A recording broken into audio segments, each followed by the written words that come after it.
ആ നിരവധി കാര്യങ്ങൾ നേടാൻ പറ്റുന്ന കാര്യങ്ങൾ കേൾക്കുന്ന സമയത്ത് എന്റെ ചിന്ത എന്തെങ്കിലും നഷ്ടസാധ്യതകൾ ഉണ്ടോ എന്നായിരുന്നു. അപ്പൊ ഇവിടെ ശ്രീരാഗ് പറഞ്ഞു, നമുക്ക് ഒരു എക്സ്ട്രാ ഇൻകം വേണമെന്ന് ആഗ്രഹിക്കുന്ന ഒരാൾക്ക് അതിനുവേണ്ടി വേണമെങ്കിൽ വരാം, ഒരു ഫിനാൻഷ്യൽ ഫ്രീഡത്തിന് വേണ്ടി വേണമെങ്കിൽ ഇതിൽ കൂടെ വരാം, നല്ലൊരു ഡ്രീം കാർ വാങ്ങണമെന്ന് ആഗ്രഹിക്കുന്ന ഒരാൾക്ക് ഇതിലേക്ക് വരാം, നല്ല വിദേശ രാജ്യങ്ങളിൽ ഒരു പൈസ പോലും മുടക്കില്ലാതെ വാങ്ങണമെന്ന് ആഗ്രഹിക്കുന്ന ഒരാൾക്ക് ഇതിൽ കൂടെ പോകണമെന്ന് ആഗ്രഹിക്കുന്ന ഒരാൾക്ക് ഇതിൽ വരാം, ഇനി നല്ലൊരു പേഴ്സണാലിറ്റി ഡെവലപ്പ് ചെയ്യണമെന്ന് ആഗ്രഹിക്കുന്ന ഒരാൾക്ക് ഇതിൽ കൂടെ വരാം. അങ്ങനെ ഞാൻ നോക്കിയപ്പോൾ ഒരു മനുഷ്യ വ്യക്തിക്ക് ജീവിതത്തിൽ എന്തെല്ലാം ആഗ്രഹങ്ങളുണ്ട് ഇതെല്ലാം നേടാൻ പറ്റും. പക്ഷെ ഒരു രൂപ പോലും മുടക്കില്ല.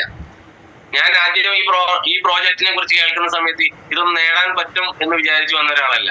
പക്ഷെ ഞാൻ ഇതിൽ വന്നു. ആദ്യം ഒരു 5000 രൂപയ്ക്ക് പ്രോഡക്റ്റ് എടുത്ത് ഞാൻ സ്റ്റാർട്ട് ചെയ്തു. ഞാൻ നോക്കിയപ്പോൾ വീട്ടിൽ ചോദിച്ചു കഴിഞ്ഞപ്പോൾ പറഞ്ഞു, വളരെ നല്ല പ്രോഡക്റ്റുകളാണ്, നമുക്ക് ഇനിയും വാങ്ങി ഉപയോഗിക്കാന്ന് പറഞ്ഞു. അങ്ങനെ ഞാനും കുറച്ച് പ്രോഡക്റ്റ് ഉപയോഗിച്ച് നല്ലതാന്ന് തോന്നി.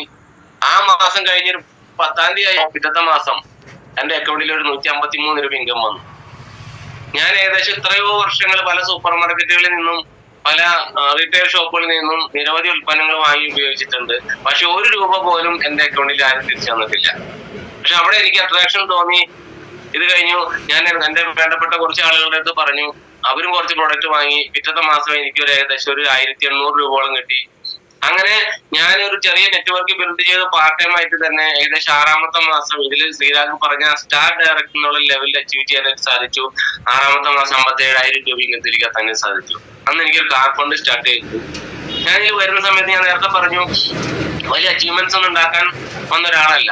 എനിക്ക് ഒരു ഇഷ്ടിക നിർമ്മാണ ഫാക്ടറി ഉണ്ടായിരുന്നു, ടിപ്പർ ഉണ്ടായിരുന്നു, ചെറിയ സ്ഥലങ്ങൾ വാങ്ങി വീട് വെച്ച് വിൽക്കുന്ന പരിപാടി ഉണ്ടായിരുന്നു. അവിടെ ഇൻകം ഉണ്ടായിരുന്നു.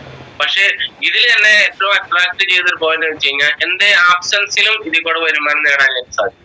പക്ഷെ ഒരു ട്രഡീഷണൽ ബിസിനസ്സിലായിക്കോട്ടെ, നമ്മുടെ സാന്നിധ്യം ഉണ്ടെങ്കിൽ അവിടെ വരുമാനം ഉണ്ടാവുള്ളൂ, അല്ലെങ്കിൽ വരുമാനം നിലയ്ക്കും. മാത്രമല്ല, ഒരു ട്രഡീഷണൽ ബിസിനസ് ചെയ്യുമ്പോൾ അവിടെ ലാൻഡ്, ലേബർ, ക്യാപിറ്റൽ, ഇൻവെസ്റ്റ്മെന്റ് ഇതെല്ലാം ഹ്യൂജ് ടെൻഷൻ, റിസ്ക് ഇതെല്ലാം ഉണ്ട്. പക്ഷെ ഇവിടെ ഞാൻ കണ്ട ഒരു പ്രത്യേകത, യാതൊരു വിധത്തിലുള്ള ടെൻഷനോ റിസ്കോ ഇൻവെസ്റ്റ്മെന്റോ ഒന്നും ഇവിടെ ആവശ്യമില്ല. ഓക്കെ, അങ്ങനെ സ്റ്റാർട്ട് ചെയ്തു. ഞങ്ങൾ എന്ത് നേടിയെന്ന് വെച്ച് കഴിഞ്ഞാൽ 2019 വിദേശ രാജ്യങ്ങൾ പോകാൻ പറ്റുന്ന പറഞ്ഞാൽ ഞാനും വൈഫും മലേഷ്യ, സിംഗപ്പൂർ, പെനാങ്, ഫുക്കറ്റ് അങ്ങനെ ഏകദേശം 4 രാജ്യങ്ങളോളം ഒരു 16 നിലയുള്ള ഷിപ്പിൽ ഒരു രൂപ പോലും മുടക്കാതെ ഞങ്ങൾ പോകാനായിട്ട് സാധിച്ചു ഫാമിലി ആയിട്ട്.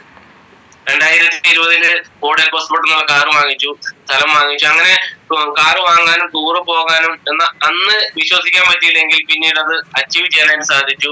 ഞങ്ങൾ ഇത് വരുന്ന സമയത്ത് ഞങ്ങൾ കണ്ടതൊന്നും കണ്ടിട്ട് വന്നിട്ടുള്ള ആളുകളല്ല. ഞാൻ എന്തിനാന്ന് പറഞ്ഞത്